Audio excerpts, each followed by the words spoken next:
So metal carbonyls are basically binary compound of metal and carbon monoxide. So metal and carbon monoxide के बीच में जो compound होंगे, now CO can be, let it be N, and metal जरूरी नहीं है यहां पे 1 हो, तो लेट इट बी X, तो MX एंड CON। जनरली अगर एक मेटल हो तो उसको हम बोलेंगे मोनोन्यूक्लियर, दो होगा तो dinuclear, trinuclear, polynuclear, and CO is the carbon monoxide ligand here. तो मेटल और कार्बन मोनोऑक्साइड के बीच में सिर्फ मेटल और कार्बन मोनोऑक्साइड यानी दो ही चीजें होनी चाहिए। तो binary compound of metal and carbon monoxide is known as metal carbonyl. नाम से समझ में भी आना चाहिए, कार्बन मोनोऑक्साइड को कार्बोनिल भी कहा जाता है। तो अगर मेटल कार्बोनिल कह रहा हूं तो मेटल और कार्बन मोनोऑक्साइड का कंपाउंड की बात यहां पे की जा रही होगी। इसको एक और नाम से जाना जाता है, because only one type of ligand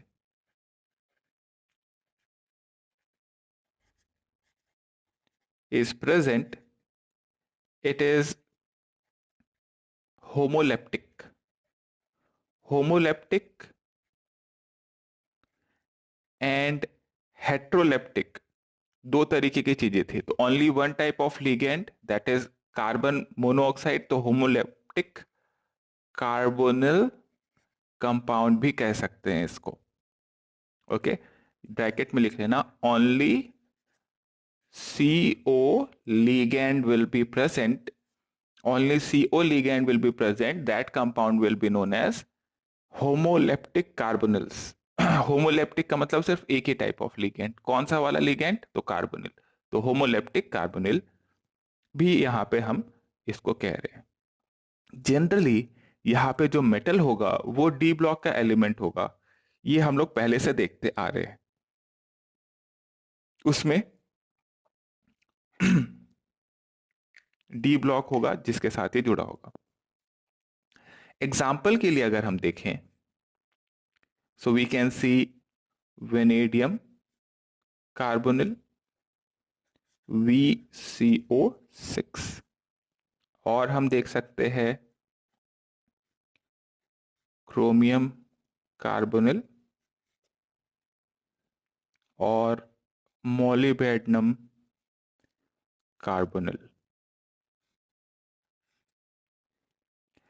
हो सकता है कि लिगेंड जो हो और सेंट्रल एटम हो, उनके बीच में कॉम्बिनेशन कुछ इस तरीके से बने कि सेंट्रल एटम दो हो प्रेजेंट, जैसे इस एग्जांपल में अगर आप देखेंगे, या फिर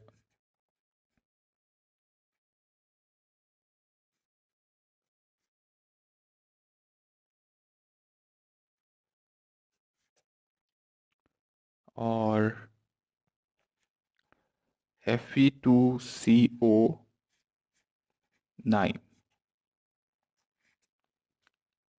इन कंपाउंड्स में देखिए मोनोन्यूक्लियर भी हो सकता है, it can be polynuclear,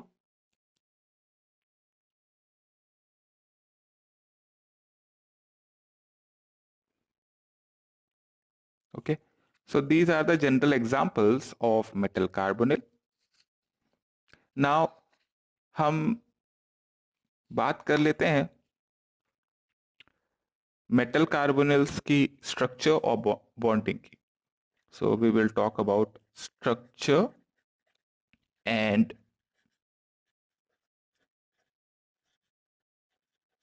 bonding.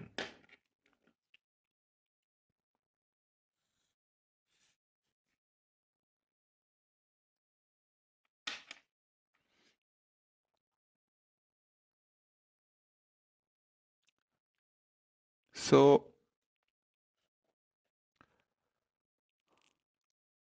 Carbon monoxide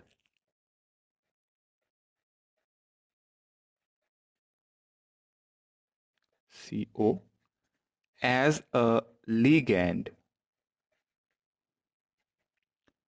binds itself to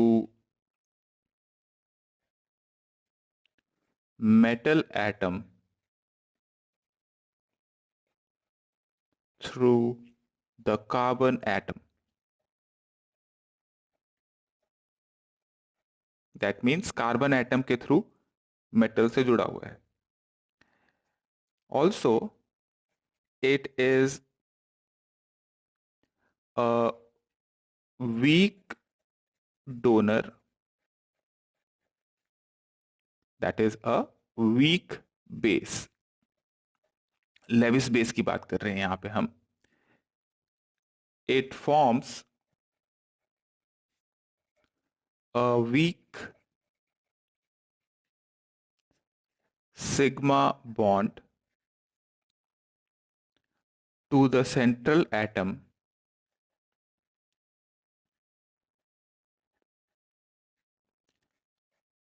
carbon monoxide is also an acceptor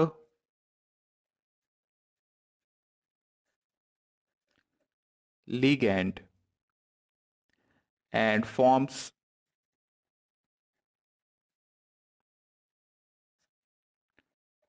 pi bond to the metal.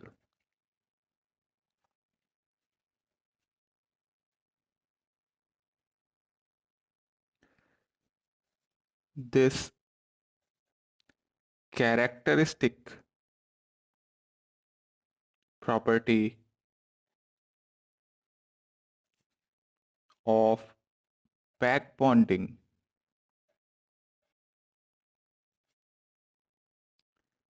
stabilize the metal ligand interaction.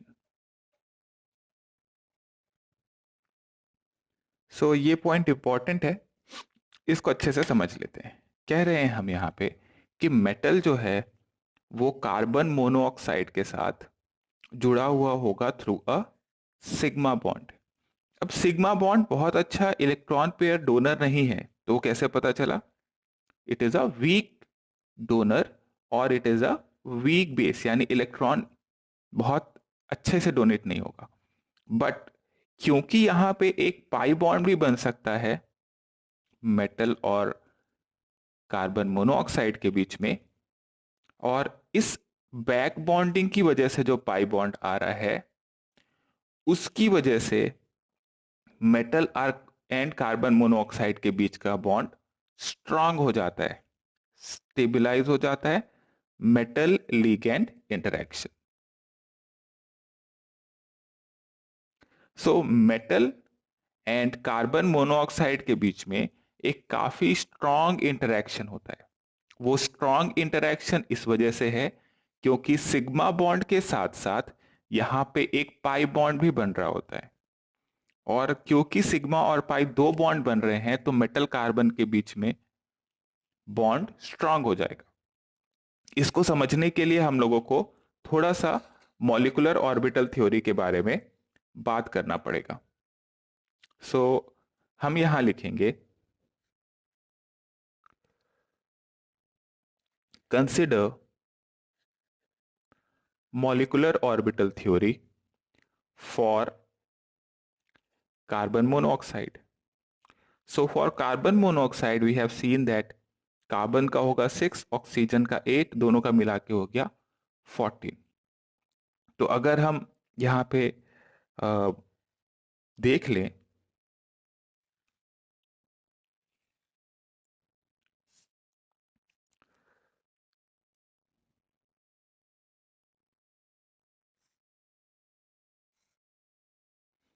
Then इधर आएगा first one is 1s, 2s, and 2p, 1s, 2s and 2p। अब मैंने यहां क्या किया है कि carbon को अगर आप इस तरफ लेते हो और ऑक्सीजन को आप दूसरी तरफ लेते हो, कार्बन को इस तरफ लिया, अगर ऑक्सीजन को दूसरी तरफ लिया, तो मैंने ये दोनों एनर्जीज बराबर बना दी है। जरूरी नहीं है दोनों एनर्जीज बराबर होगी, जनरली ऐसा देखने को मिलता है कि यानी कि 1s सेम एनर्जी पे नहीं होगा, कार्बन और ऑक्सीजन का अलग अलग लेवल पे होगा। बट सिंपलर अंडरस्टैंडिंग के लिए हम लोग ये कर सकते हैं।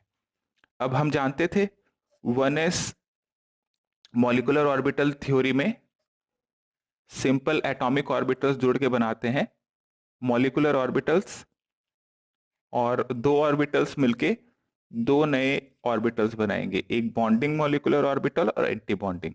अब देखिए z इक्वल टू 14 है, यानी कि यहां पे sp मिक्सिंग होगी।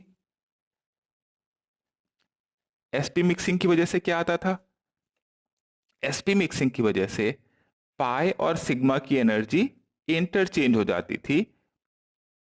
पाई 2p,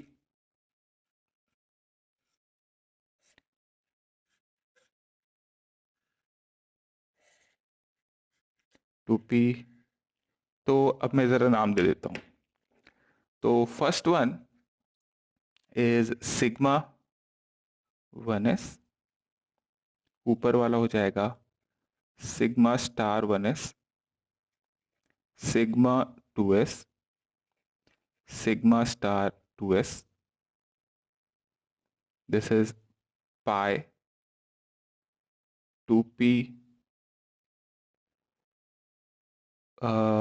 let it be 2px equal to pi 2py, then this should be sigma 2p z, ऊपर वाला हो जाएगा पाई star 2px, pi star 2py, and सबसे ऊपर हो जाएगा सिग्मा स्टार 2p z। ये हम लोग पहले ही देख चुके हैं मॉलिक्यूलर ऑर्बिटल थ्योरी के अंदर में। अब बात करते हैं फिलिंग की। तो z इक्वल टू 14 था, यानी 14 इलेक्ट्रॉन्स मॉलिक्यूलर ऑर्बिटल थ्योरी में फिल करना है इंक्रीजिंग ऑर्डर ऑफ एनर्जीज में। तो 1 2 3 4 5 6 7 8 9 10 11 12 13 and 14.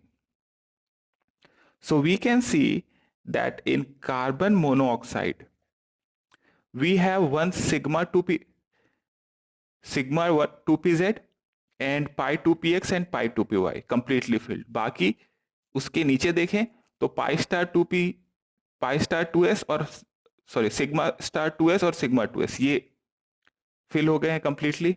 Then sigma star 1s और सिग्मा 1s ये भी हो गया पूरा फिल। तो जब दोनों फिल हो गए तो इसको अपन कंसिडर नहीं कर रहे, ये भी बॉन्डिंग एंटी बॉन्डिंग दोनों हो गए, हटा दो।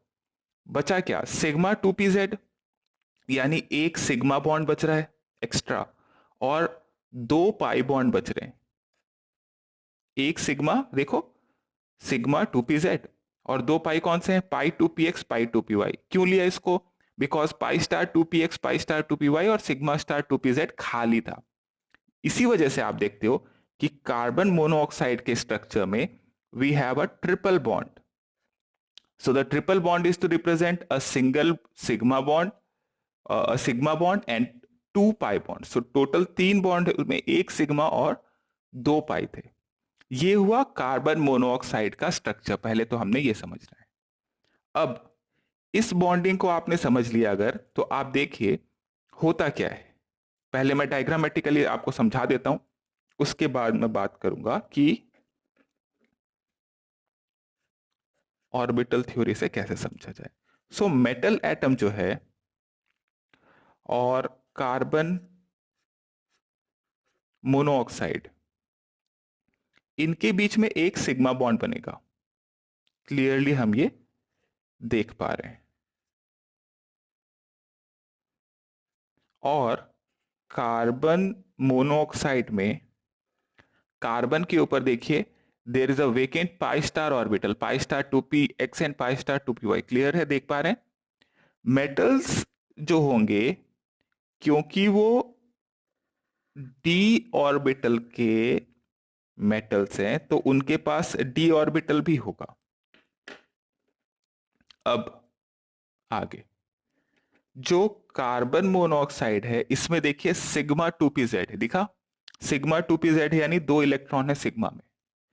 ये सिग्मा 2p z के इलेक्ट्रॉन पहले तो मेटल के साथ ज्वाइन होंगे और ज्वाइन होके यहां बनेगा एक सिग्मा बॉन्ड।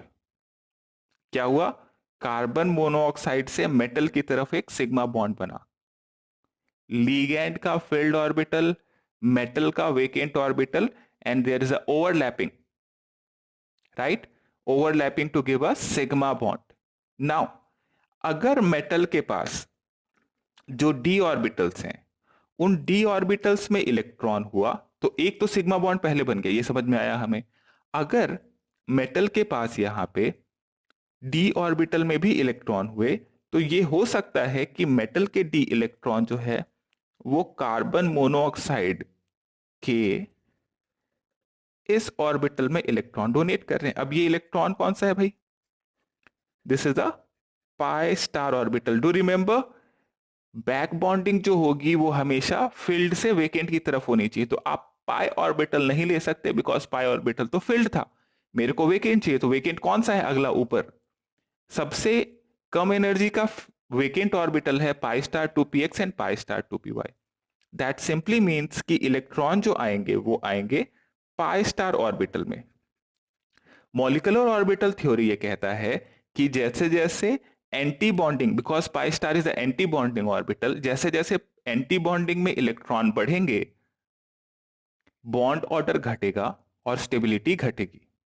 जैसे जैसे बॉन्डिंग में इलेक्ट्रॉन बढ़ते हैं, बॉन्डिंग ऑर्बिटल में इलेक्ट्रॉन बढ़ते हैं, वैसे वैसे बॉन्ड ऑर्डर बढ़ेगा और स्टेबिलिटी घटेगी। तो अगर मेटल से एंटी बॉन्डिंग पाई स्टार में इलेक्ट्रॉन आते हैं तो कार्बन ऑक्सीजन के बीच में बॉन्ड ऑर्डर घटेगा और इसकी वजह से स्टेबिलिटी घटेगी।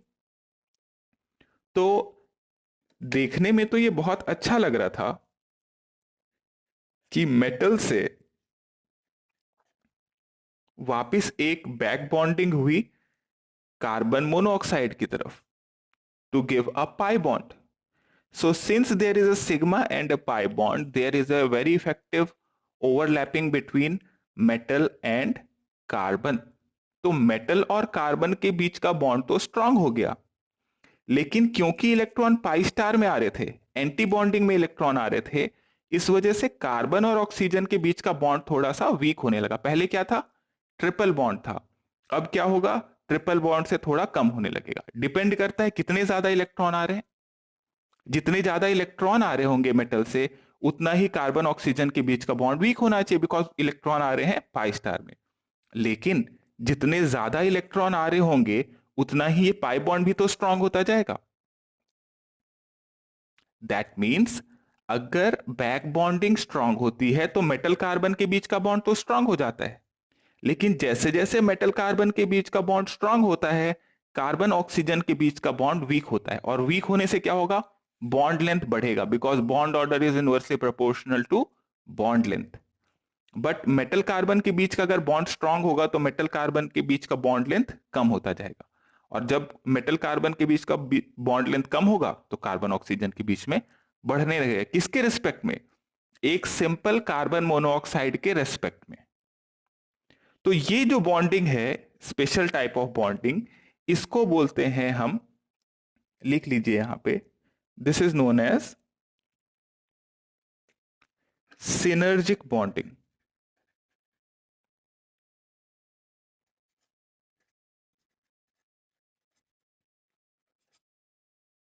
इन मेटल कार्बोनल कॉम्प्लेक्स।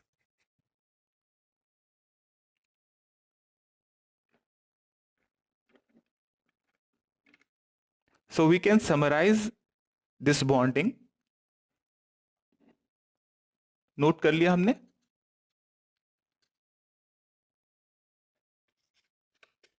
ड्रॉ कर लिया इसको?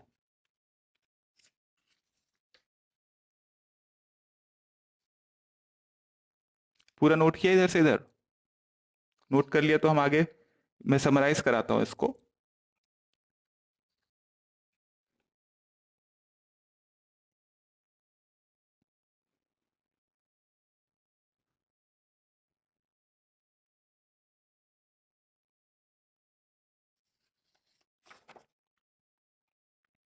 So point number one,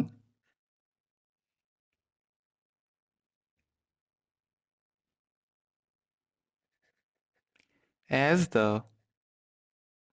metal carbon, metal carbon pi bonding increases, the carbon oxygen bond weakens.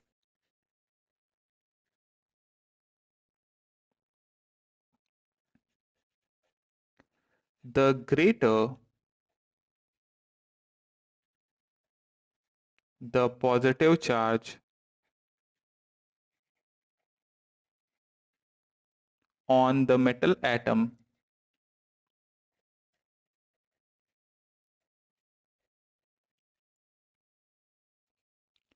the less readily the metal can donate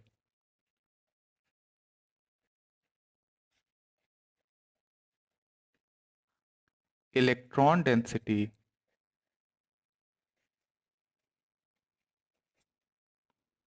into the pi star orbital of the carbon monoxide. Ligand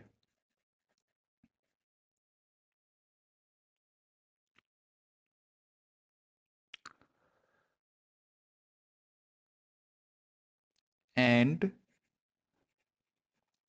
the CO bond is less weaker. So basically less weaker जब मैं कह रहा हूं तो इसका मतलब compared to second point. So second point भी साथ ही साथ मेंशन कर लेते हैं, फिर एक साथ समझ लेंगे. In anionic complex, anionic complex मतलब कि मेटल जो है उसके ऊपर नेगेटिव चार्ज की बात कर रहे हैं. Anionic complex that is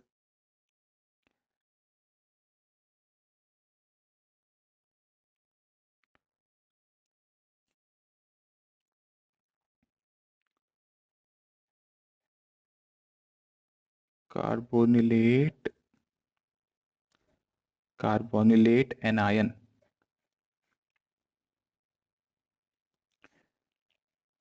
metal having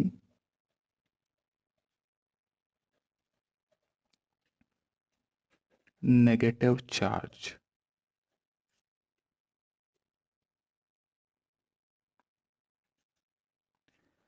The metal has greater electron density to be dispersed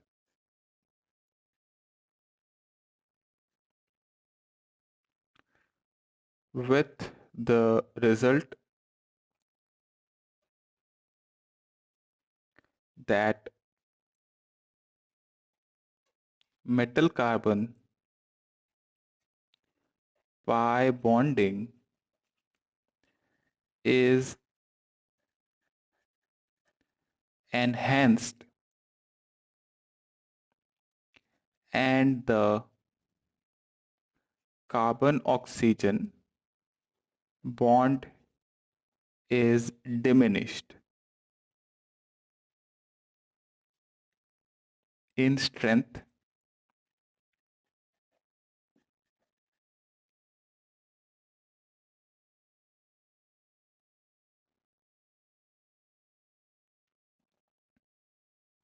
that means हम यह कह रहे हैं कि जैसे जैसे मेटल कार्बन के बीच का पाई बॉन्ड इंक्रीज होगा, कार्बन ऑक्सीजन के बीच का पाई बॉन्ड वीक होगा।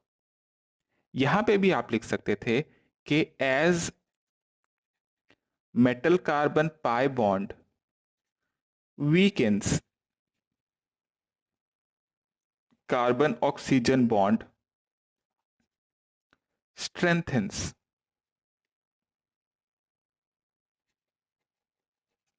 तो अगर पॉजिटिव चार्ज हो मेटल पे, तो आप ये देखते हैं कि मेटल के पास इलेक्ट्रॉन बांटने के लिए है ही नहीं। तो क्योंकि उसके पास खुद इलेक्ट्रॉन नहीं है, तो वो मेटल से पाई स्टार ऑर्बिटल में डोनेट कम करेगा। और जब डोनेट कम करेगा तो मेटल कार्बन के बीच का बॉन्ड, पाई बॉन्ड जो बनेगा वो वीक होगा थोड़ा। और जब मेटल कार्बन के बीच का पाई बॉन्ड वीक होगा तो कार्बन ऑक्सीजन का बॉन्ड स्ट्रांग हो जाएगा। स्ट्रांग हो जाएगा मतलब less weak. Okay, so metal पे अगर पॉजिटिव चार्ज है तो मेटल कार्बन के बीच का पाई बॉन्ड वीक होगा, लेकिन कार्बन ऑक्सीजन के बीच का बॉन्ड स्ट्रांग हो जाएगा। लेकिन अगर एनायनिक कॉम्प्लेक्स है, यानी कि मेटल के ऊपर नेगेटिव चार्ज है, तो उसमें मेटल के पास ज्यादा इलेक्ट्रॉन डेंसिटी हो जाएगी टू बी डिस्पर्स्ड, और मेटल कार्बन के बीच का पाई बॉन्डिंग बढ़ जाएगा, स्ट्रांग हो जाएगा, जिसकी वजह से कार्बन ऑक्सीजन का बॉन्ड जो है वो डिमिनिश हो जाएगा, वीक हो जाएगा। तो मेटल कार्बन के बीच का बॉन्ड अगर स्ट्रांग होगा तो कार्बन ऑक्सीजन का वीक हो जाएगा। अगर मेटल कार्बन के बीच का पाई बॉन्ड वीक होगा तो कार्बन ऑक्सीजन के बीच का बॉन्ड बढ़ जाएगा। यानी ये दोनों उल्टे चल रहे हैं, एक बढ़ेगा तो दूसरा घटेगा, दूसरा बढ़ेगा तो पहला घटेगा। और वो किस पे डिपेंड करता है कि मेटल के पास कितना इलेक्ट्रॉन है देने के लिए। मेटल के पास ज्यादा इलेक्ट्रॉन हो जाएगा तो ज्यादा डोनेट करेगा, तो मेटल कार्बन के बीच का बॉन्ड वीक हो जाएगा। ओके, सो इसको एक एग्जांपल से हम समझते हैं, नोट करिए।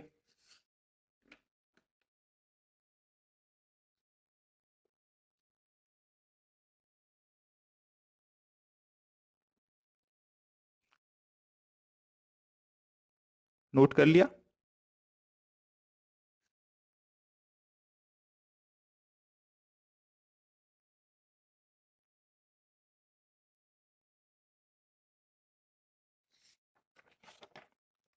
चलो एक एग्जांपल करो। Order of carbon oxygen bond strength and metal carbon bond strength.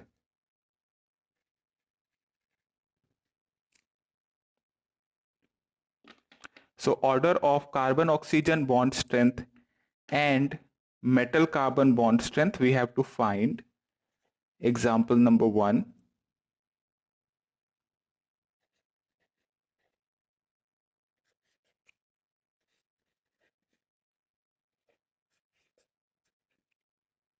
Then second is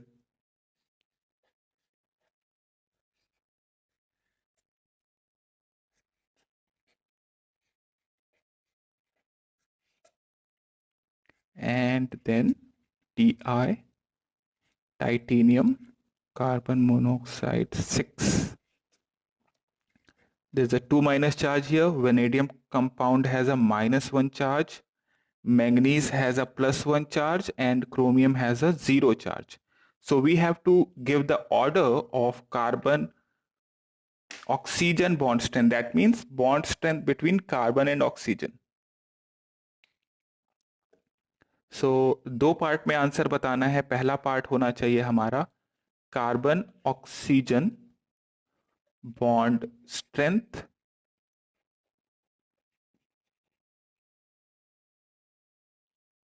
and second part will be metal carbon bond strength.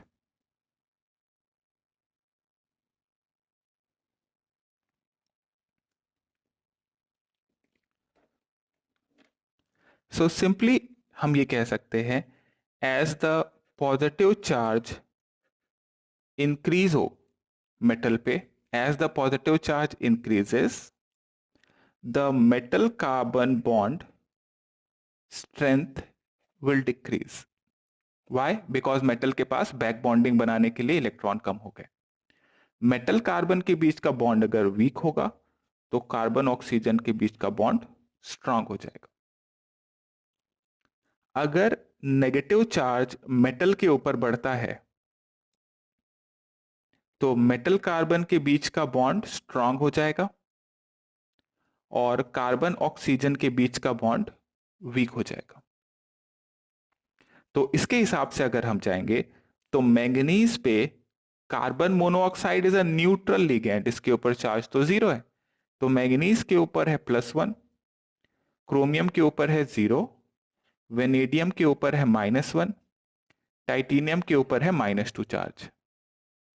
तो हम ये कह सकते हैं जैसे जैसे पॉजिटिव चार्ज बढ़ेगा कार्बन ऑक्सीजन के बीच बॉन्ड स्ट्रांग होता जाएगा, तो CO बॉन्ड स्ट्रेंथ अगर हम लिखें that will be let it name 1, 2, 3 and 4. So we can say that carbon oxygen bond strength will be 1, then 2, then 3 and then 4. Whereas if we see the carbon or the metal carbon bond strength, metal carbon bond strength, then we see fourth, because negative charge जब ज्यादा होगा तो metal carbon bond strong हो जाएगा, तो fourth, then third, then second, then first. Do remember क्या हो रहा है यहां, मेटल और कार्बन के बीच में there is a back bonding. तो मेटल से कार्बन के बीच जो सिग्मा बॉन्ड बन रहा है वो तो कॉमन है सब में, लेकिन जो बैक बॉन्डिंग आ रही है यहां वो डिसाइड कर रही है, यहां जो पाई स्टार बैक बॉन्डिंग है वो डिसाइड कर रही है कि किस तरीके का स्ट्रेंथ आएगा। एक और एग्जांपल लिखो, नोट कर लिया इसको, तो next example.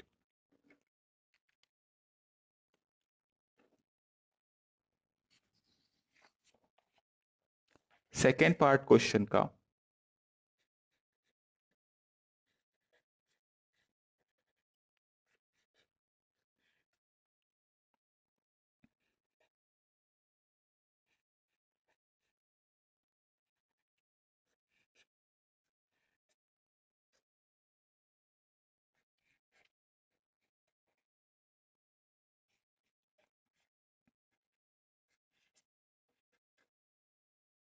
so we have to compare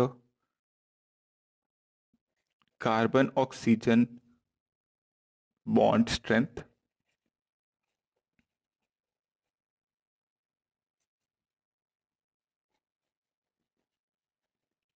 order, and carbon oxygen bond length, order. Carbon oxygen bond strength and carbon oxygen bond length order we have to find. And let's say this one is 1, this one is 2 and this one is 3.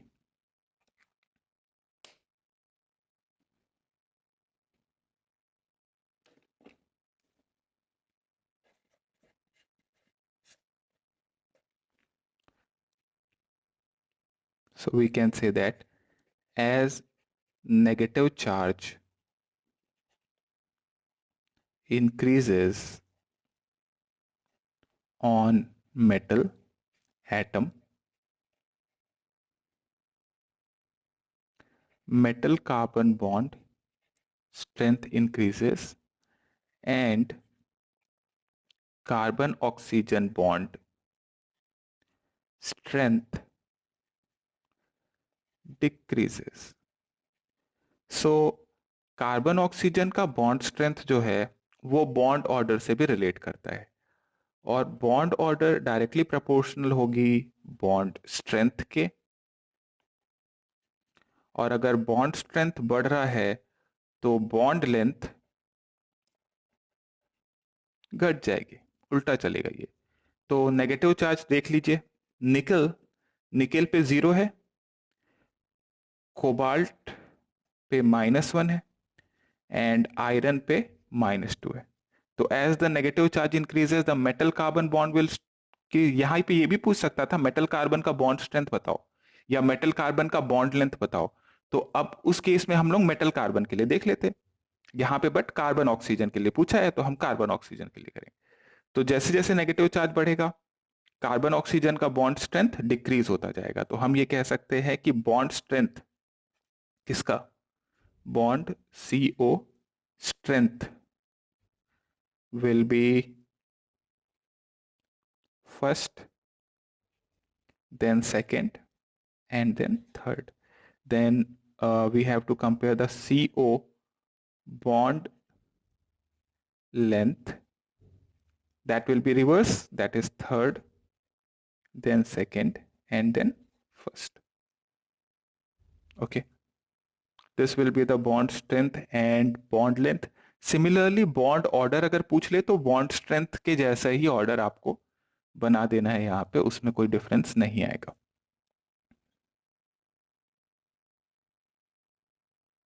Note कर लो।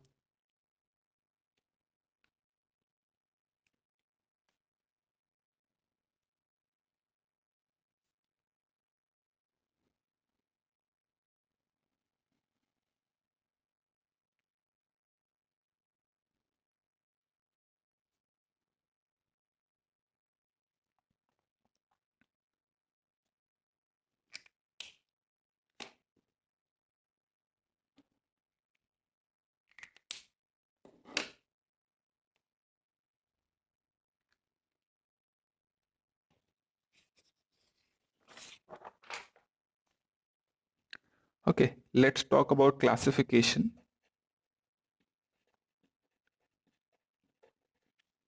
of metal carbonyls.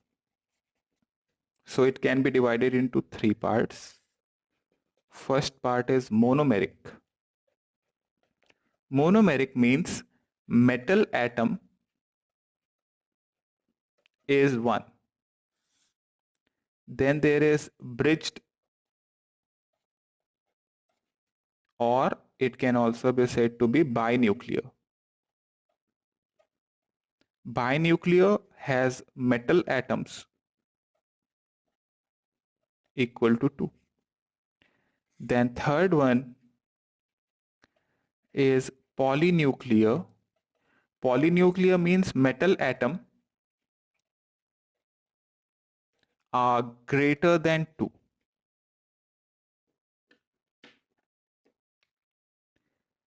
So examples,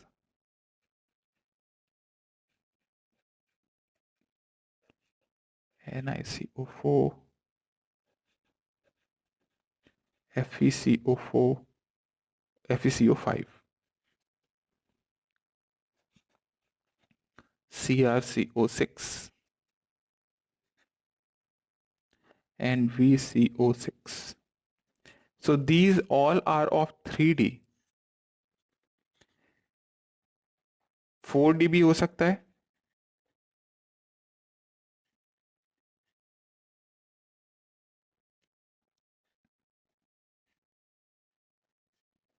और इसी तरीके से 5D भी हो सकता है, ये तो 4D था। देन ब्रिज्ड में क्या होता है देखो, जैसे एक एग्जांपल के लिए Mn2CO10, तो हुआ ये है यहां कि Mn आपस में जुड़े हुए, Mn और Mn यहां पे आपस में जुड़े हुए, और Mn से फिर 5 यहां पे CO जुड़ा होगा, इधर 5 CO जुड़े हुए हो, 1 2 3 4, और एक और बनाना है मुझे, दैट इज 5। ओके, तो इस तरीके का स्ट्रक्चर हो गया। जनरली क्या होता है कि जितने भी मेटल कार्बोनिल्स होते हैं वो इफेक्टिव एटॉमिक नंबर रूल को फॉलो करते हैं, और क्योंकि वो इफेक्टिव एटॉमिक नंबर रूल को फॉलो करते हैं तो उनमें नंबर ऑफ इलेक्ट्रॉन्स जो होंगे बॉन्डिंग के बाद वो एक नोबल गैस कॉन्फ़िगरेशन आ जाना चाहिए, तो उसके हिसाब से आप बॉन्डिंग स्ट्रक्चर बना सकते हैं। मैं आऊंगा उस पर।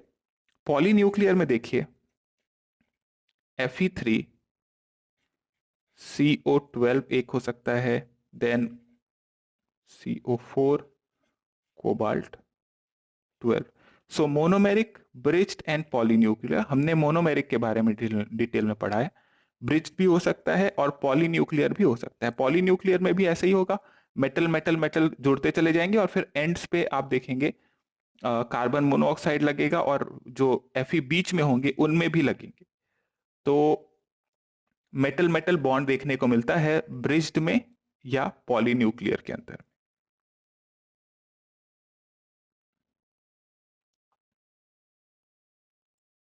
ठीक है, नोट कर लिया। तो ये हुआ classification of metal carbonyls.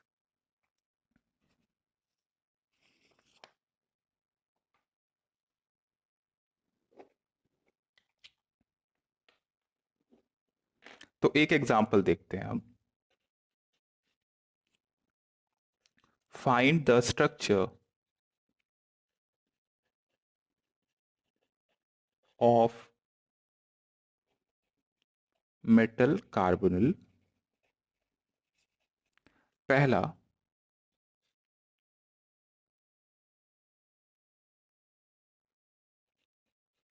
NiCO4।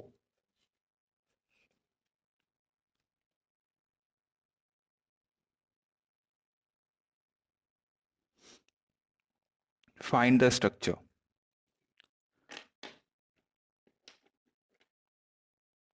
सो निकल, निकल में देखिए, इट इज 3D8 4s2 और निकल यहां पे जीरो ऑक्सीडेशन स्टेट पे। तो निकल का 3D8 4s2, तो अब क्या होगा, यहां से दो इलेक्ट्रॉन वापस डी में जाएंगे बिकॉज एस मेरे को खाली चाहिए। तो ये हो जाता है 3D10 4s0। अब चार लिगेंड जोड़ने हैं, तो 4s0 एंड 4p0। तो s का एक, p का तीन मिल जाएंगे यहां पे to give sp3 hybridization. Okay, second example. तो sp3 है तो शेप क्या होगा, this is tetrahedral. Then second point, FeCO6। Find the hybridization and shape.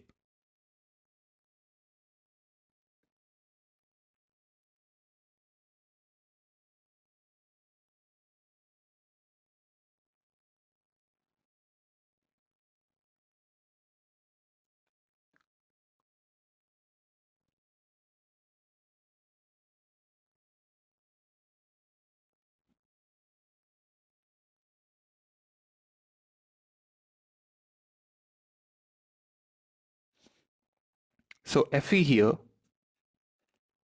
has the oxidation state of 0. That means this is 3D6 4s2। 0 होने की वजह से दो इलेक्ट्रॉन वापस अंदर आएंगे। So we have 3D8 and 4s0 and 4p0। See, number of ligand इसको करो पहले देखो। अगर 6 है तो इसको ऑक्टाहेड्रल होना पड़ेगा। इसको 5 करो, CO5 करो, FeCO5।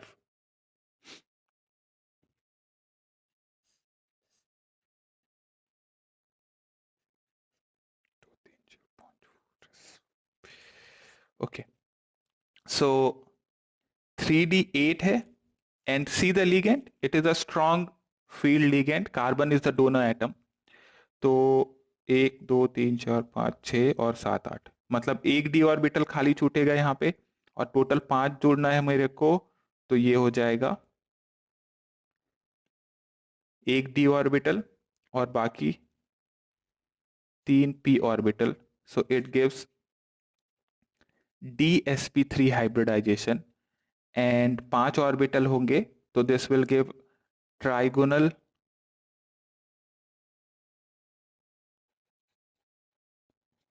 bipyramidal TB TBP कहते हैं इसको शॉर्ट फॉर्म में, trigonal bipyramidal. Also shape wise अगर आप देखेंगे तो FE 1 2 3 और 4 और 5, तो अगर आपसे पूछ लिया जाए यहाँ पे that which d orbital is used here, which d orbital is used here in hybridization, तो जब भी dsp3 होगा, जब भी dsp3 होगा, ये हमको आना चाहिए समझ में that it should always be dz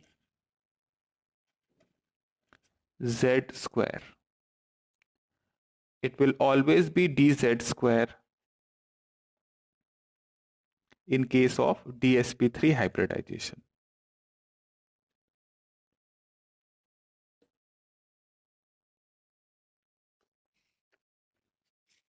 Why? Because एक S और दो P मिलके sp2 वाला एक ट्राइगोनल बनाएंगे, एक ऊपर और एक नीचे चाहिए तो उसके लिए एक PZ और dz स्क्वायर यूज हो जाएंगे एक्सियल वाले बॉन्ड बनाने के लिए, इस वजह से।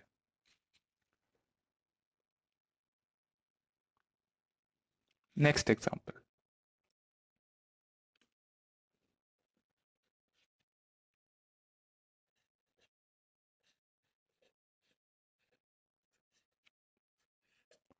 CrCO6।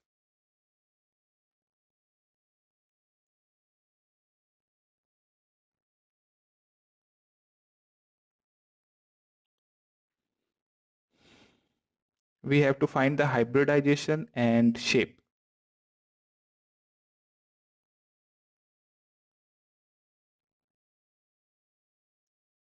We have to find hybridization and shape of this compound.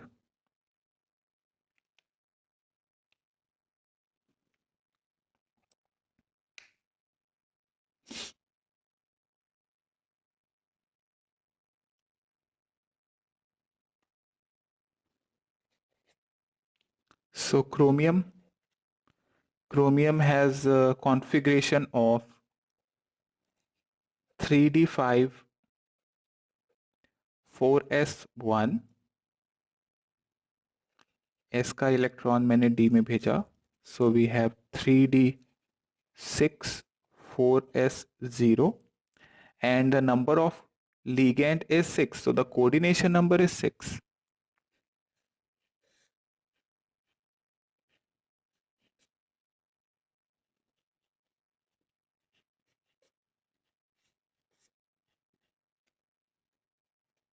तो 2 4 और 6। अब आप कहेंगे यहां ऐसा ही क्यों किया, तो आप स्प्लिटिंग करके देखो,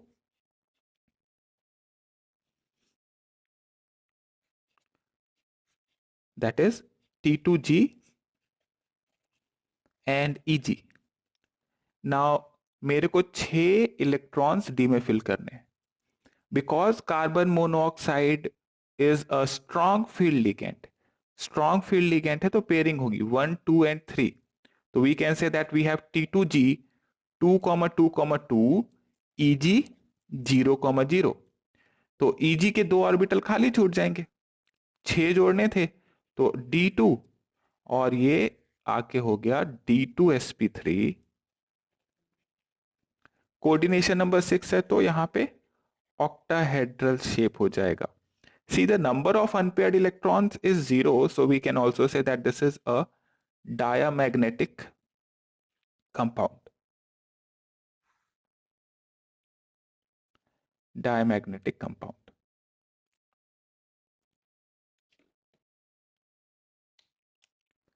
Let's take one more example. This is vanadium CO6. So again, we have to find the hybridization and shape. Hybridization and shape we have to find.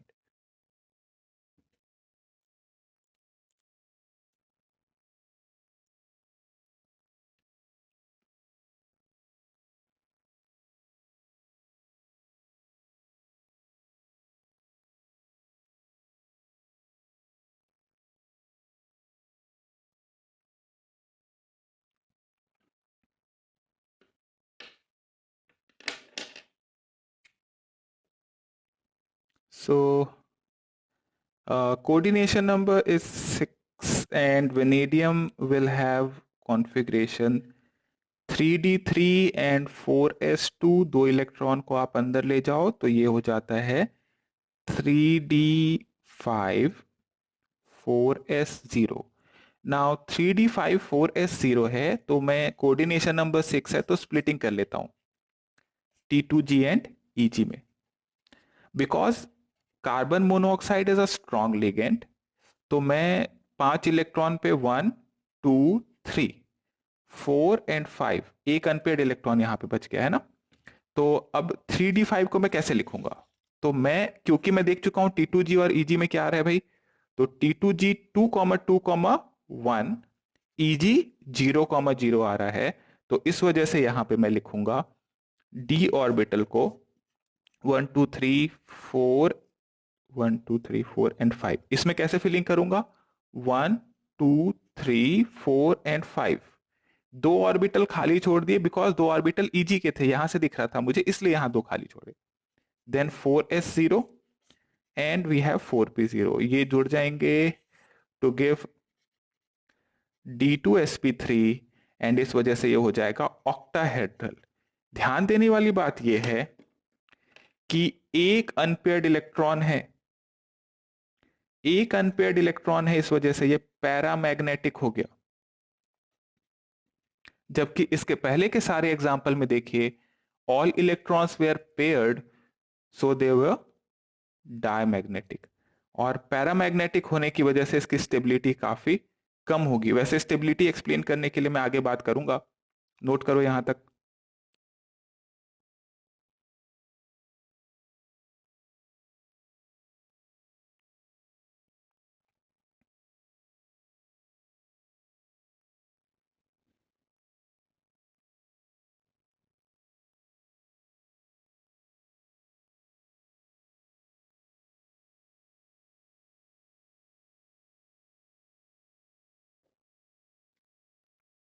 हो गया?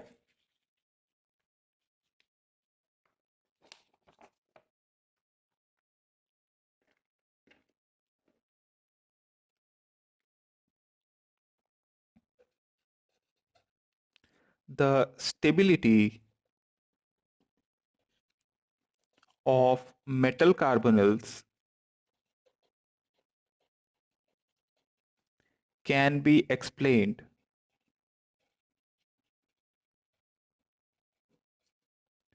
by effective atomic number rule और 18 electron rule. Effective atomic number rule हम लोग पहले देख चुके हैं। 18 electron rule क्या होता है इसके बारे में थोड़ा सा जल्दी से बता देते हैं। 18 electron rule,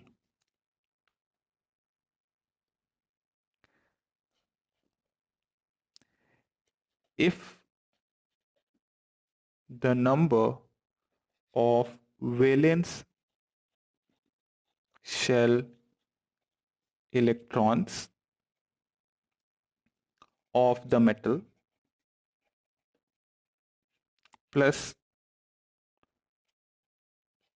number of electrons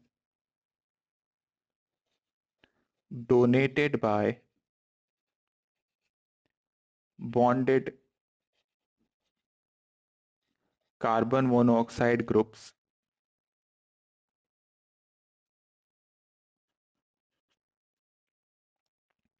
if this sum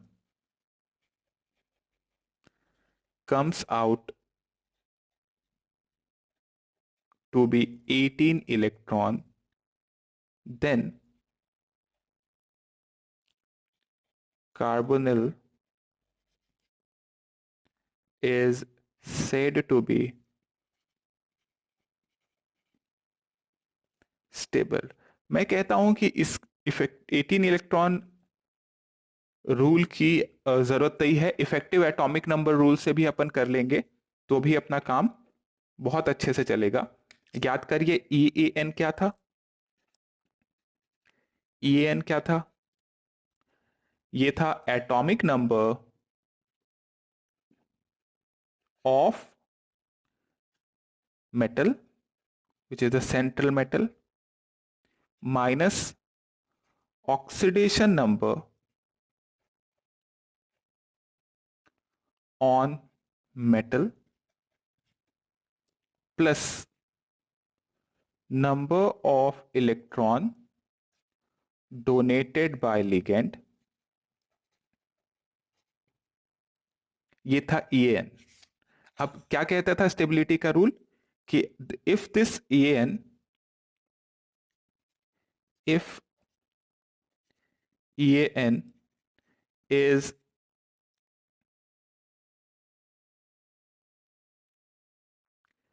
a noble gas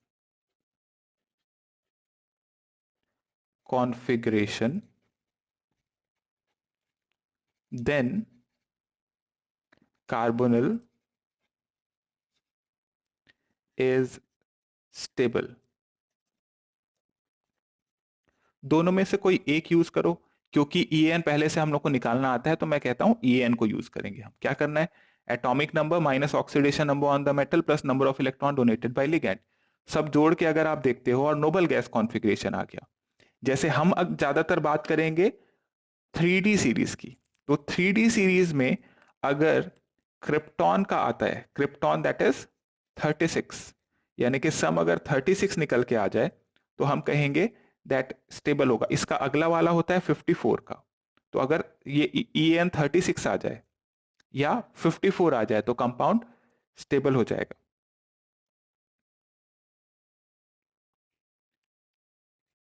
okay. एक चीज और, ये जो EN रूल है या इफेक्टिव 18 इलेक्ट्रॉन रूल है, ये सिर्फ मेटल कार्बोनिल्स तक ही लगता है. इसके अलावा अगर आप इसे बाकी दूसरे कंपाउंड्स पे, यानी दूसरे कोऑर्डिनेशन कंपाउंड पे लगाने की कोशिश करेंगे तो नहीं आता इससे आंसर. EN रूल में भी मेटल कार्बोनिल में ही एक आध दो एक्सेप्शन है इसके, अभी उसके बारे में मैं बता देता हूं. नोट कर लिया हमने यहां तक?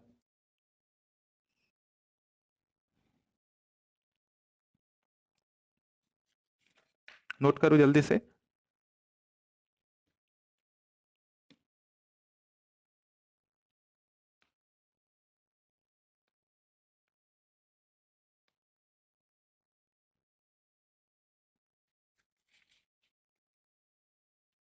Done.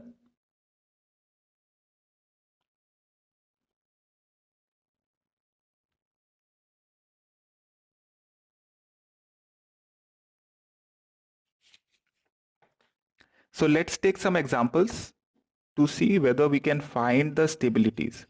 So for example, we have a compound NiCO4. So we have to find whether this carbonyl compound is stable or not. So we will do this. Nickel has oxidation number 0. So we have atomic number, अगर देखें हम तो ये 3D8 and 4s2 है. So if we want to find the effective atomic number, so atomic number is 28 minus oxidation number that is 0 plus number of electron donated by ligand. So we have 4 and carbon monoxide is a 2 electron donor, तो 2 electron donor है तो 2, तो 4, total कितना आ जाएगा 4 into 2. This comes out to be 36. 36 है इसका मतलब ये कंपाउंड स्टेबल कंसिडर कर लेना है. इसी तरीके से अगर FeCO5 इसके लिए कहा जाए, फाइंड करिए स्टेबिलिटी, देन हम अगला निकालेंगे CrCO6, then we have vanadium VCO6.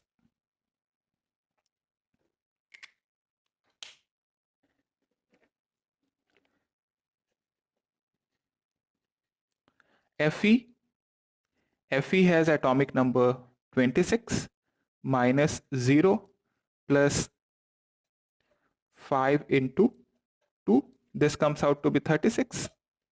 Then chromium के लिए देखें इफेक्टिव एटॉमिक नंबर.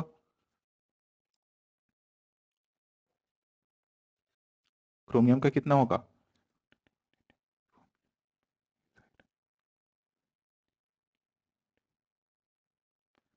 सो 24 आना चाहिए. 24 minus 0 plus 6 into 2, this comes out to be 36. बहुत बढ़िया.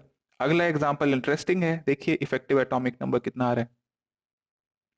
तो स्कैंडियम, टाइटेनियम, वेनेडियम, क्रोमियम. तो वेनेडियम आ रहा है मतलब 23 हो जाएगा. -0 प्लस 6 इंटू 2, ये आ गया कितना? 35. अब 35 आ गया जो कि नोबल गैस कॉन्फ़िगरेशन नहीं था. तो ऐसा नहीं है कि एग्जिस्ट नहीं करेगा, बट आप यहां बता सकते हो that this compound is unstable. तो अनस्टेबल इसका मतलब क्या हुआ? सीधा सीधा मतलब है कि एग्जिस्ट नहीं करेगा. हाँ, नहीं करेगा. तो इस वजह से एग्जिस्ट जो करता है वो ये है, VCO6 माइनस. क्यों भाई? बिकॉज अब इफेक्टिव एटॉमिक नंबर देखिए, वेनेडियम के ऊपर -1 चार्ज आ गया, यानी कि 23 minus oxidation number minus of -1 plus 6 into 2, that is now 36. And now this becomes stable. So if we have to find the stability, see, note करो, अगर मैं कहूं यहां पे एक एग्जाम्पल के फॉर्म में इसको कि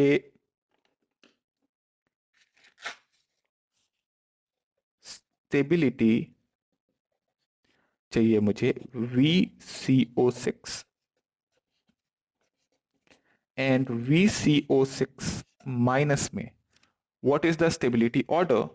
तो मैं यहां पे करूंगा ये कि वेनेडियम का निकालूंगा effective atomic number, VCO6 minus का इफेक्टिव एटॉमिक नंबर निकालूंगा, और फिर मुझे दिखाई देता है कि जहां पे EAN 36 आ रहा है, यानी कि नोबल गैस कॉन्फ़िगरेशन आ रहा है, this should be more stable as compare to the other one. तो जहां पे भी effective atomic number noble gas configuration नहीं आएगा, वो कंपाउंड अनस्टेबल हो जाएंगे मेटल कार्बोनिल्स के लिए. एक बहुत इंपॉर्टेंट पॉइंट है, इफेक्टिव एटॉमिक नंबर रूल जो है वो वैलिड है फॉर मेटल कार्बोनिल्स. तो उससे स्टेबिलिटी को भी पता कर सकते हैं हम. ओके, सो इन जनरल हम समराइज कर सकते हैं, यहां लिख लीजिए that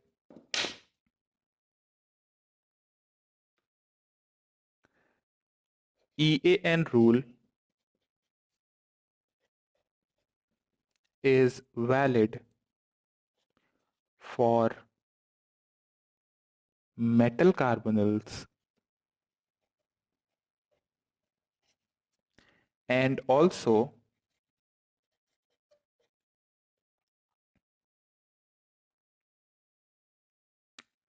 all carbonyls are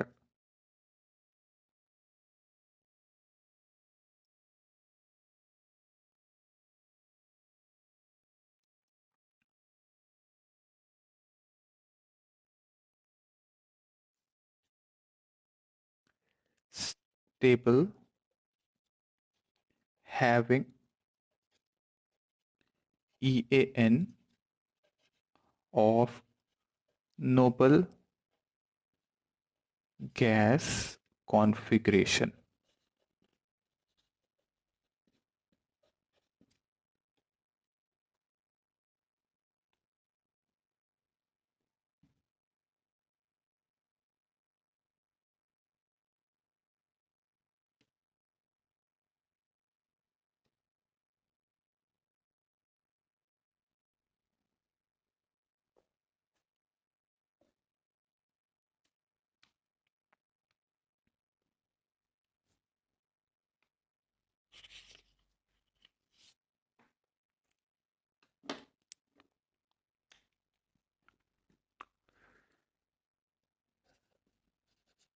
Then we have sigma bonded complexes. Sigma bonded complexes. So ये ऐसे कॉम्प्लेक्सेस होंगे या ऐसे कोऑर्डिनेशन कंपाउंड होंगे जहां metal atom and carbon ligand, carbon atom of ligand are joined together with a sigma bond। Okay, मैं क्या कह रहा हूं, यहां पे क्या अंतर है जो पहले पढ़ा और इसमें? अब तक जो पढ़ा उसमें कोऑर्डिनेट बॉन्ड था, यहां पे सिंपल सिग्मा बॉन्ड होगा। सिंपल सिग्मा बॉन्ड मतलब एक इलेक्ट्रॉन मेटल का, एक इलेक्ट्रॉन लीगैंड का। ऐसे बॉन्ड जो होते हैं उनको बोलते हैं सिंपल सिग्मा बॉन्ड, और जबकि दोनों इलेक्ट्रॉन अगर लीगैंड से आएंगे तो कोऑर्डिनेट बॉन्ड कहते थे। सो लिख लो यहां पे, with a sigma bond in which ligand contribute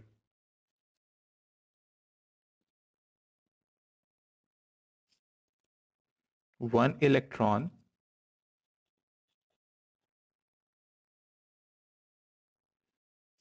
and is therefore called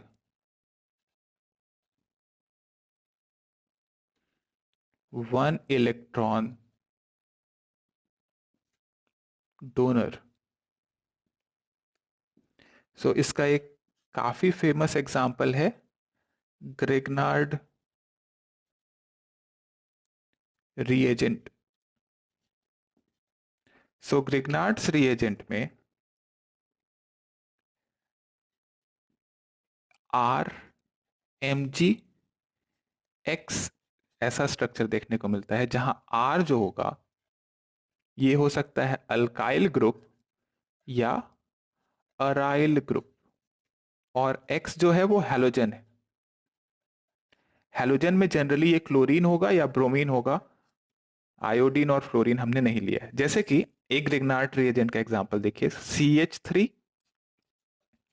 MgBr। अब इस CH3 और Mg के बॉन्ड में देखें आप, तो एक इलेक्ट्रॉन CH3 का है, एक इलेक्ट्रॉन Mg का है, और Mg और Br के बीच में देखिए तो Mg Br के बीच में है आयनिक बॉन्ड, यानी कि Mg Br में Br पे -1 है।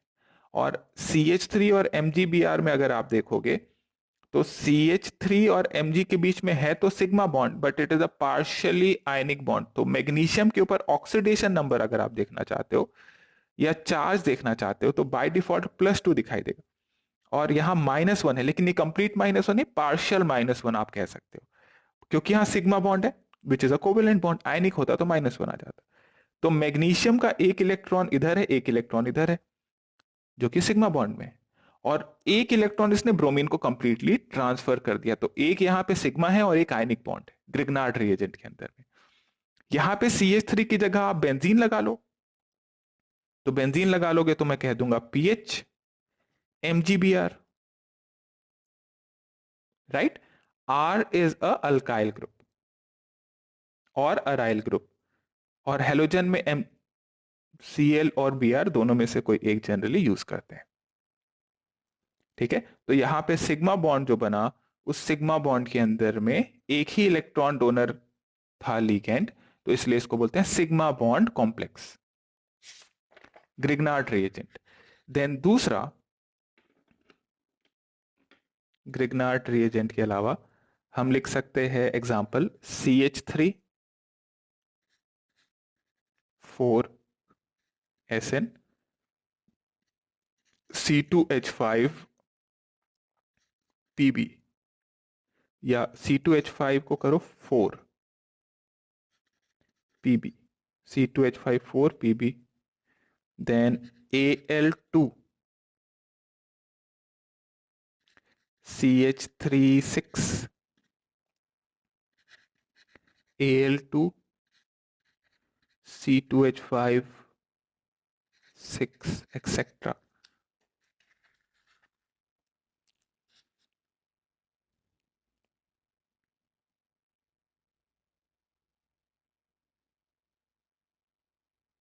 इसमें से जो हमारे पास है C2H5 4Pb, इसको कहते हैं tetra ethyl lead, TEL। Tetra ethyl lead, जो 2 स्ट्रोक इंजन आते थे, स्कूटर जो आता था पुराना वाला, तो उस पुराने वाले स्कूटर में क्या करते थे, टेट्राइथाइल लेड ऐड किया जाता था ऊपर से। पेट्रोल आपने ऐड किया, उसके अलावा आप ऊपर से टेट्राइथाइल लेड ऐड करते थे ताकि नॉकिंग ना हो। नॉकिंग मतलब वो बीच बीच में अटकता है इंजन चलते चलते और आवाज आती है, तो उसको रिमूव करने के लिए टेट्राइथाइल लेड का यूज करते थे। बट आजकल की जो बाइक्स होती हैं वो 4 स्ट्रोक इंजन होता है, तो उसमें टेट्राइथाइल लेड डालने की जरूरत नहीं होती। स्ट्रक्चर वाइज अगर आप देखोगे तो पीबी C2H5, आप C2H5 को ऐसे भी बना सकते थे, ऐसा भी बना सकते हैं। तो दिस इज टेट्राइथाइल लेड। यहाँ पे लेड और कार्बन के बीच में जो सिग्मा बॉन्ड है उसमें एक इलेक्ट्रॉन कार्बन का और एक इलेक्ट्रॉन लेड का है। इसी तरीके से अगर मैं एल्यूमिनियम वाले एग्जाम्पल को बनाऊं तो AlCH3, Al, देन CH3, इधर भी CH3 है और CH3। ये एग्जाम्पल देखिए केमिकल बॉन्डिंग में हमने देखा था। और यहां जो दो CH3 हैं, ये दोनों, ये काम कर रहे हैं ब्रिजिंग लिगैंड की, ब्रिजिंग लिगैंड।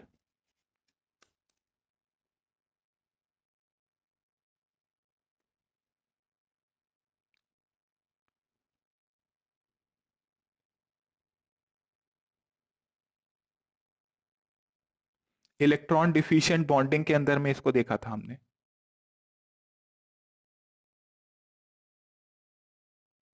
अगर हम यहां CH3 की जगह C2H5 ऐड कर दें तो ये हमारा फोर्थ एग्जाम्पल हो जाएगा, जो कि था Al2C2H5 6।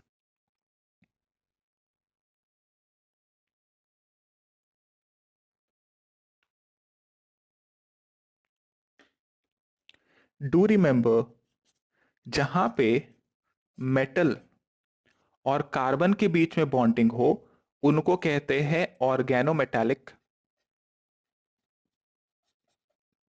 कंपाउंड। तो हमारा मेटल कार्बोनिल जो था वो ऑर्गेनोमेटालिक कंपाउंड था।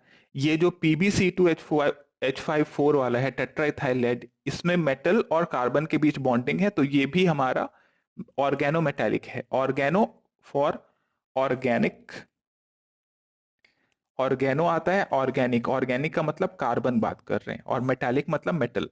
तो कार्बन और मेटल के बीच में जब भी बॉन्डिंग होगी तो ऑर्गेनोमेटालिक होगा। तो ये जो हमने सिग्मा बॉन्डेड कॉम्प्लेक्स देखे, these are also examples of organometallic compound. Note कर लिया हमने। तो अगला last one is pi bonded complex.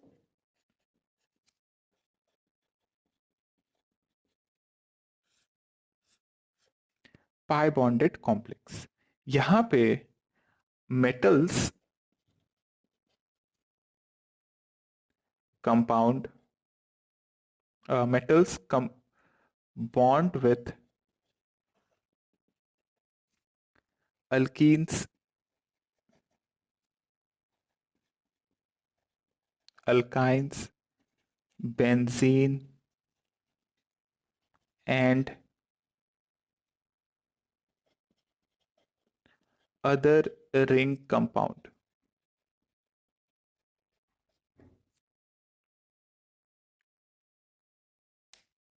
जिसमें पहला है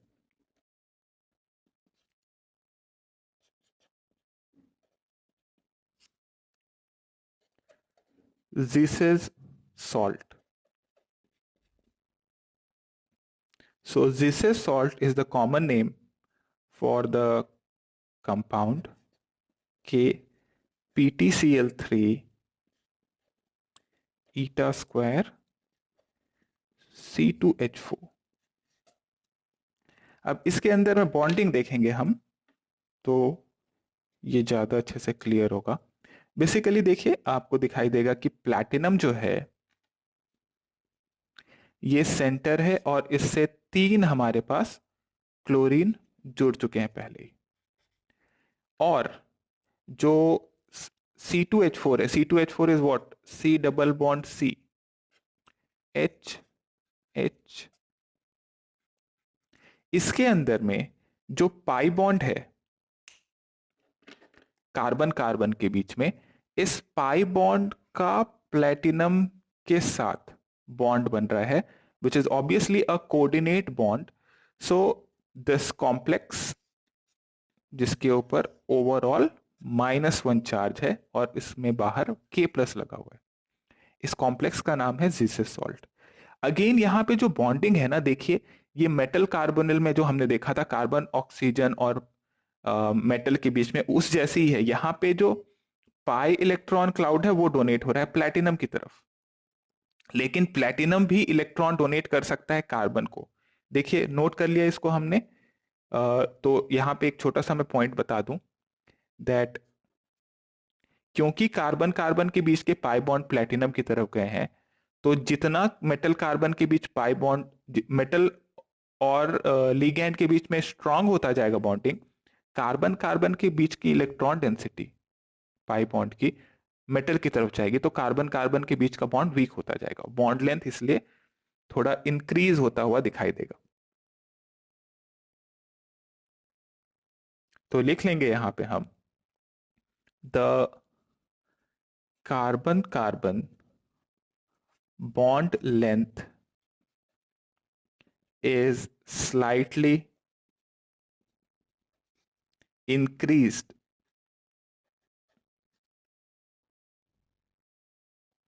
and the hydrogen are slightly tilted backwards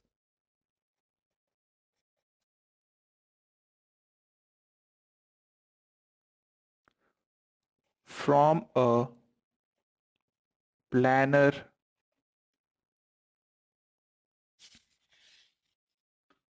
arrangement.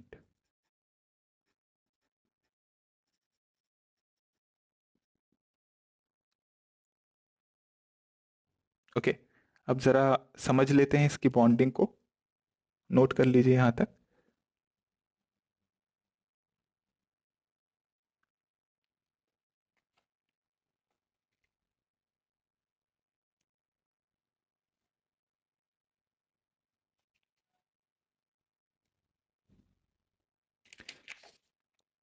तो हुआ ये यहां पे कि मेटल जो था और जो हमारे पास कार्बन कार्बन बॉन्ड था, अब कार्बन कार्बन में एक जो पाई बॉन्ड है, मैं पाई बॉन्ड को इस तरीके से अगर बना दूं और इस पे लगा हुआ है 2 हाइड्रोजन और दूसरे कार्बन पे भी 2 हाइड्रोजन है। अब मेटल के पास एक d ऑर्बिटल है और एक ऑर्बिटल है जो यहां पे इस सिग्मा के इस पाई बॉन्ड के साथ ओवरलैप हो रहा है। तो यानी कि ये जो पाई बॉन्ड है ये मेटल की तरफ आ रहे हैं, एक बॉन्डिंग तो ये हो गई। अब ये जो मेटल है इसका यहां पे कार्बन पे एक पाई स्टार ऑर्बिटल होगा, same as that of carbon monoxide. So this one is the pi star, लिख लेता हूं यहां, दिस इज पाई स्टार। तो मेटल का जो डी ऑर्बिटल है इसके इलेक्ट्रॉन इस पाई स्टार में आते हैं, तो एक पाई बॉन्ड। मैं क्या कह रहा हूं कि ये जो कार्बन कार्बन के बीच का पाई बॉन्ड था और मेटल के बीच बॉन्ड है, इस बॉन्ड को मैं सिग्मा कंसिडर करके चल रहा हूं, ठीक है। तो बचा हुआ जो बैक बॉन्डिंग का केस बनेगा वो होगा पाई बॉन्ड, और पाई बॉन्ड किस में आ रहा है, पाई स्टार में। क्योंकि पाई स्टार में इलेक्ट्रॉन आ रहे होंगे, एंटी बॉन्डिंग में इलेक्ट्रॉन आ रहे होंगे, और एंटी बॉन्डिंग में इलेक्ट्रॉन के आने की वजह से कार्बन कार्बन के बीच का बॉन्ड वीक हो जाएगा, यानी कि बॉन्ड लेंथ कार्बन कार्बन का इंक्रीज हो जाएगा। यही कारण है कि आप देखते हैं कि एक normal C double bond C bond में कंपेयर करें अगर, तो बॉन्ड लेंथ स्लाइटली इंक्रीज हो जाता है। कितना इंक्रीज हो जाता है? तो सी डबल बॉन्ड सी देखते हैं तो 133.7 पिकोमीटर होता है, लेकिन जीसस सॉल्ट में अगर आप देखें तो सी डबल बॉन्ड सी जो है वो बढ़ के हो जाता है 137.5 पिकोमीटर। कारण क्या है भाई? बिकॉज पाई स्टार के अंदर में इलेक्ट्रॉन आ रहे थे, इस वजह से यहां पे ये केस हो गया कि बैक बॉन्डिंग की वजह से चेंज आ गया। तो हम लिख सकते हैं यहां पे the extent of back bonding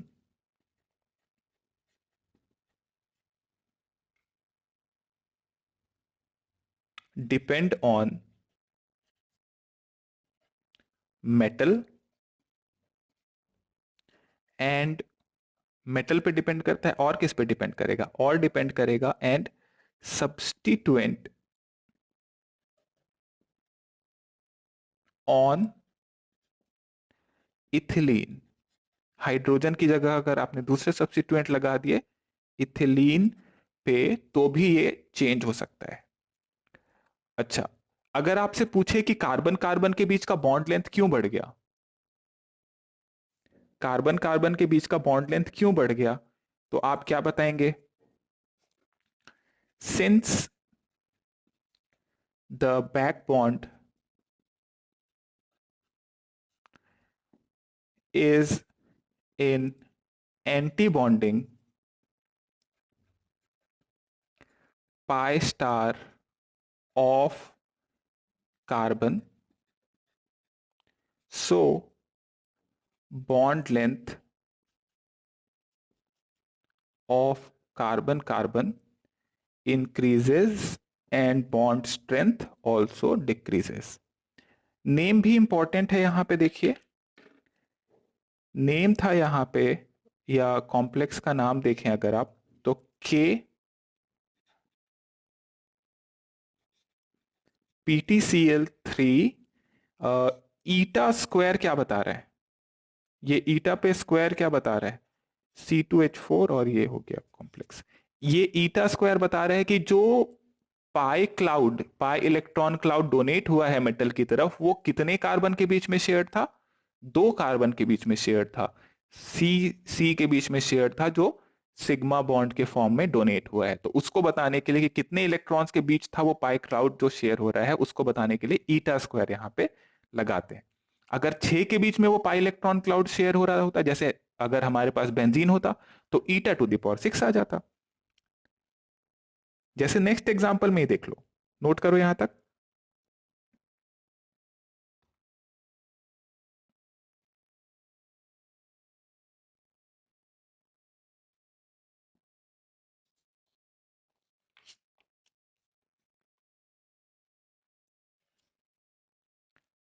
next example है फेरोसीन। सो फेरोसीन Fe+2, और इस पे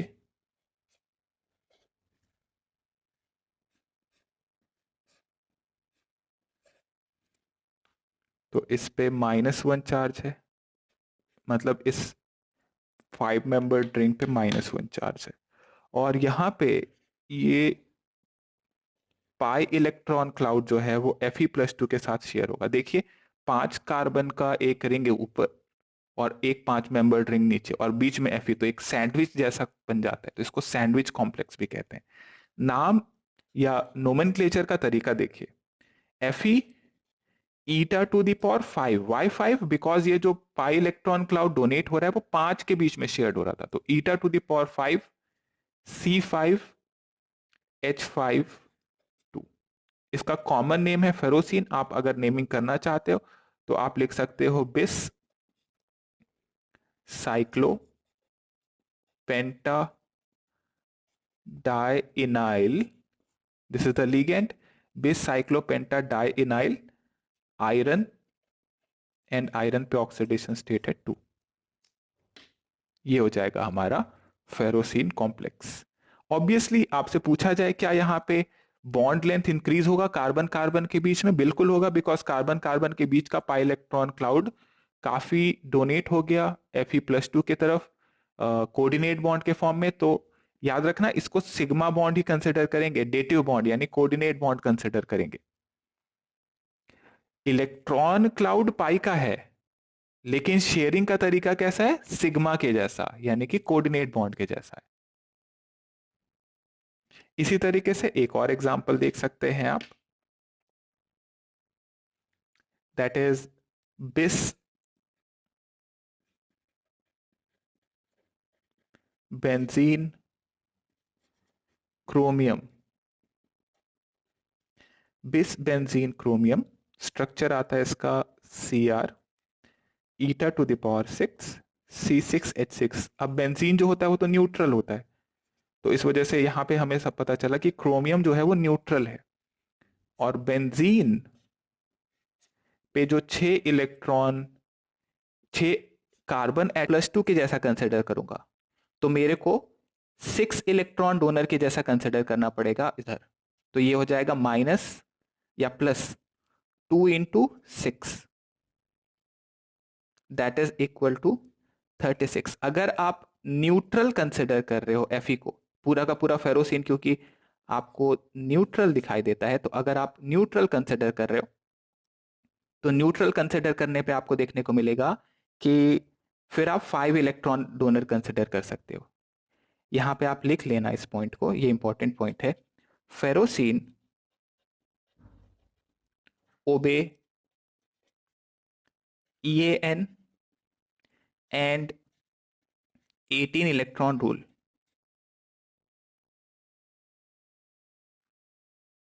ओके, तो बताओ जरा क्रोमियम इस केस के लिए कितना आएगा effective atomic number? What is the effective atomic number for बिस बेंजीन क्रोमियम? अब EAN, सो क्रोमियम का एटॉमिक नंबर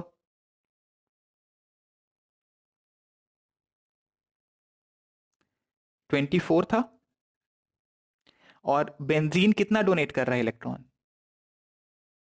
तो बेंजीन को 6 इलेक्ट्रॉन क्लाउड के बीच में 6 कार्बन के बीच में शेयर्ड इलेक्ट्रॉन क्लाउड डोनेट करना है। दैट इज माइनस कितना, oxidation number 0 plus 2 into C6H6 से आएगा 6। मैंने अभी कहा था कि सिग्मा बॉन्ड है, 2 इलेक्ट्रॉन आएगा, नहीं। अगर ऐसा होता तो EAN सेटिस्फाई नहीं होता, बट EAN यहां सेटिस्फाई होता है फेरोसिन और बिस बेंजीन क्रोमियम में, यानी कि ये 6 इलेक्ट्रॉन क्लाउड डोनेट कर रहा है यहां पे। सिमिलरली यहां पे भी 6 इलेक्ट्रॉन, बेसिकली आप ये कह रहे हैं जो एरोमेटिसिटी के इलेक्ट्रॉन्स थे, एरोमेटिसिटी में जो इलेक्ट्रॉन थे वो पूरे के पूरे डोनेट हो रहे हैं। तो 6 इंटू 2 कितना आ जाएगा देखिए, दिस इज 36। EAN यहां पे होगा। तो यहां पे आप लिख लें इस बात को कि बेंजीन is donating 6 इलेक्ट्रॉन्स। तो 6 इलेक्ट्रॉन डोनर हो जाएगा ये बेंजीन। तो 6 इधर से 6 इधर से, टोटल 12। यहां पे -1 है, लेकिन आप एरोमेटिसिटी में इलेक्ट्रॉन देखे थे 6 पाई इलेक्ट्रॉन आता था यहाँ पे, तो उसके हिसाब से जाएंगे तो 6 और 6 12 हो जाएगा। अभी मैंने थोड़ी देर पहले एक गलत चीज बता दी, यहाँ पे सिग्मा बॉन्ड है तो 2 इलेक्ट्रॉन डोनेट होगा, गलत है वो कितने इलेक्ट्रॉन डोनेट होंगे? That is eta to the power 5 अगर आप न्यूट्रल कंसिडर कर रहे हो, और अगर चार्ज कर रहे हो तो जितने पाई इलेक्ट्रॉन एरोमेटिसिटी में है वो पूरे के पूरे 6 आ जाएंगे। जैसे यहाँ बेंजीन में भी 6 electrons were involve in aromaticity, वो सारे के सारे डोनेट होंगे। इसके पहले जो कॉम्प्लेक्स देखा था देखिए, ईटा टू द पावर 2 वाला, ये कॉम्प्लेक्स जिसे सॉल्ट, इसमें अगर आपसे पूछा जाए कि इस कार्बन कार्बन डबल बॉन्ड में से कितने इलेक्ट्रॉन आ रहे हैं, तो आप कह सकते हैं ईटा टू द पावर 2 है, यानी कि 2 इलेक्ट्रॉन यहां पाई बॉन्ड से डोनेट हो रहा है।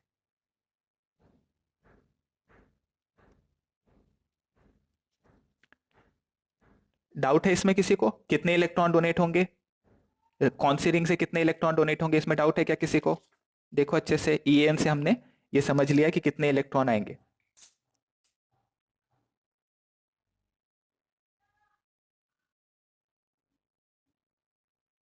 ठीक है, देखने के लिए ये सिग्मा बॉन्ड जैसा दिख रहा है, लेकिन इलेक्ट्रॉन्स कितने आ रहे हैं?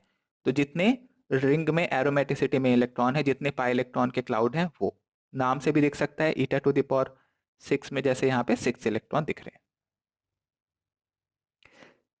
सी, कितने इलेक्ट्रॉन Fe+2 को डोनेट हो रहे हैं? फेरोसीन के अंदर में कितने इलेक्ट्रॉन आ रहे हैं इस 5 मेंबर्ड रिंग से? तो वो आप देख सकते हैं कि यहां जो 5 मेंबर्ड रिंग है उसका स्ट्रक्चर कैसा है। सो 2 2 एंड माइनस, माइनस का मतलब 2 इलेक्ट्रॉन, और ये एरोमेटिसिटी में जब आता है तो इसका रेजोनेटिंग स्ट्रक्चर हम बनाते थे, और इसके ऊपर आ जाता था ये -1 चार्ज। यानी कि कितने इलेक्ट्रॉन इन्वॉल्व है यहाँ एरोमेटिसिटी में? सो टोटल 2, इधर 2 4 और ये 2, 6 पाई इलेक्ट्रॉन्स, जिसकी वजह से एरोमेटिसिटी आ रही थी। तो ये पूरे के पूरे 6 इलेक्ट्रॉन जो पाई इलेक्ट्रॉन क्लाउड बना रहे हैं इस बेंजीन रिंग के ऊपर में, एक इलेक्ट्रॉन क्लाउड ऊपर और एक इलेक्ट्रॉन क्लाउड ये जो नीचे दिख रहा है p ऑर्बिटल्स का, ये इलेक्ट्रॉन के p ऑर्बिटल क्लाउड को डोनेट कराना है आपको। तो पूरा का पूरा एक क्लाउड डोनेट हो रहा है, यानी कि 6 पाई इलेक्ट्रॉन्स डोनेट हो रहे हैं। इसी तरीके से आप अगर बेंजीन में देख रहे हो तो बेंजीन में भाई है क्या, स्ट्रक्चर वाइज अगर आप देखोगे तो 2 4 और 2 6, तो ये 6 पाई इलेक्ट्रॉन्स हो गए। एरोमेटिक, इसका रेजोनेटिंग हाइब्रिड कैसे बनाते थे? तो अब इस बेंजीन रिंग के ऊपर में इलेक्ट्रॉन क्लाउड ऐसा दिख रहा है, कितने इलेक्ट्रॉन्स का इलेक्ट्रॉन क्लाउड है ये? तो ये है 6 पाई इलेक्ट्रॉन्स का। तो ये जो इलेक्ट्रॉन क्लाउड है ये डोनेट हो रहा है पूरा का पूरा। तो आप एक बेंजीन रिंग से देखते हैं 6 इलेक्ट्रॉन आ रहे हैं। इधर आप देख रहे हो कि ये जो फेरोसीन के अंदर में साइक्लोपेंटा डाई इनाइल है, इसके अंदर से कितने इलेक्ट्रॉन आ रहे हैं? सिग्मा बॉन्ड, यहां पे इलेक्ट्रॉन डोनेट हो रहे हैं Fe पे, तो वो 6 इलेक्ट्रॉन। तो कितने इलेक्ट्रॉन डोनेट हो रहे हैं यहां पे? वो डिपेंड करता है पाई इलेक्ट्रॉन क्लाउड में कितने इलेक्ट्रॉन है आपके पास। अगर हमारे पास C डबल बॉन्ड C सिर्फ 2 ही इलेक्ट्रॉन है यहां पे पाई बॉन्ड में, तो वो 2 इलेक्ट्रॉन डोनेट हो रहे हैं। जब मेरे पास 6 पाई इलेक्ट्रॉन्स क्लाउड है तो वो 6 पाई इलेक्ट्रॉन डोनेट हो रहा है। और वो डिसाइड कितना होगा कि कौन से कितने से होगा, तो आप बोल सकते हो इफेक्टिव एटॉमिक नंबर इनके ऊपर एप्लीकेबल होगा। तो इफेक्टिव एटॉमिक नंबर सेटिस्फाई करने के हिसाब से आप इलेक्ट्रॉन देंगे। या आपको अगर नाम समझ में आता है तो नाम में देखो, नाम से पता चल रहा है e⁻⁶ है, मतलब 6 इलेक्ट्रॉन आएंगे किससे? C6H6 से। यहाँ e⁻⁵ है C5H5 पे, तो कितने आएंगे? 5। कब? जब Fe को आप न्यूट्रल लोगे। अगर आपने Fe पे ऑक्सीडेशन स्टेट +2 ले लिया है तो फिर आपको -1 लेना पड़ेगा इस रिंग पे, तो फिर 6 इलेक्ट्रॉन आएंगे। ठीक है, तो ये 5 दिख रहा है, तो 5 कब है? जब Fe 0 है। तो Fe 0 है तो ये -2 नहीं आएगा, तो अपने आप ही आ जाना है। यस, e⁻⁵ जो है उसके लिए, लेकिन फिर आप ध्यान दो ना, फिर अगर आप e⁻⁵ के हिसाब से लेना चाहते हो, पावर के हिसाब से लेना चाहते हो, तो फिर Fe को न्यूट्रल लो। ठीक है, अगर आप दूसरे तरीके से देखना चाहते हो तो लो, मैं करके बता देता हूं। अगर मैं लेता हूं 26 और इफेक्टिव एटॉमिक नंबर 0 ले लेता हूं, तो उस केस में फिर मैं कहूंगा कि 5 इलेक्ट्रॉन आएंगे यहां से, तो 2 × 5, तब भी 36 आएगा। लेकिन जब आप ऑक्सीडेशन नंबर सब्ट्रैक्ट करोगे तो फिर इसके ऊपर एक्चुअल चार्ज जो है वो -1 है, तो -1 के हिसाब से फिर 6 पाई इलेक्ट्रॉन हो जाएगा।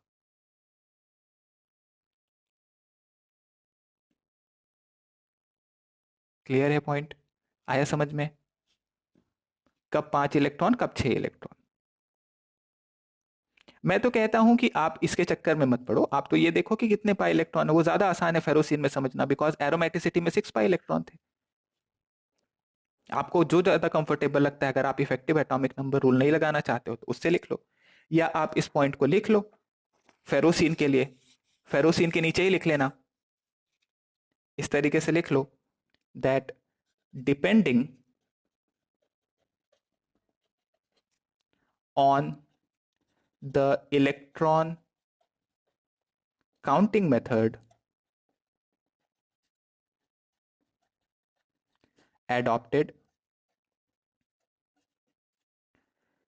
the cyclopentadienyl ligand may be viewed as 5 electron donor.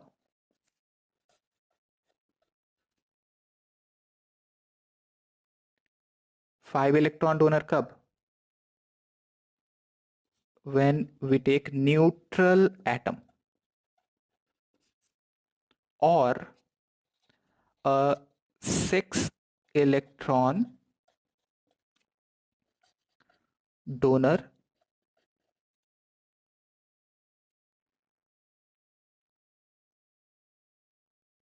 if oxidation state +2 is taken.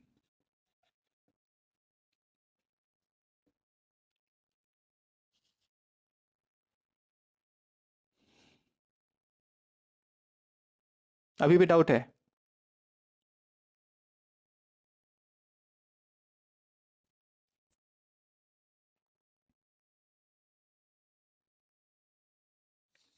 तो देखो, अगर आप ऑक्सीडेशन स्टेट ले रहे हो +2 तो 6 इलेक्ट्रॉन डोनर लोगे।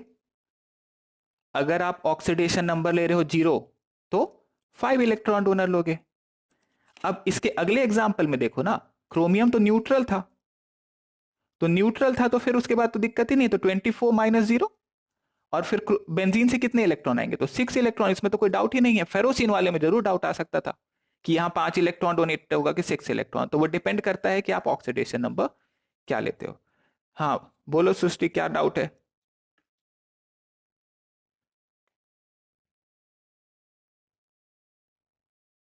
बोलो क्या डाउट? नहीं आया समझ में?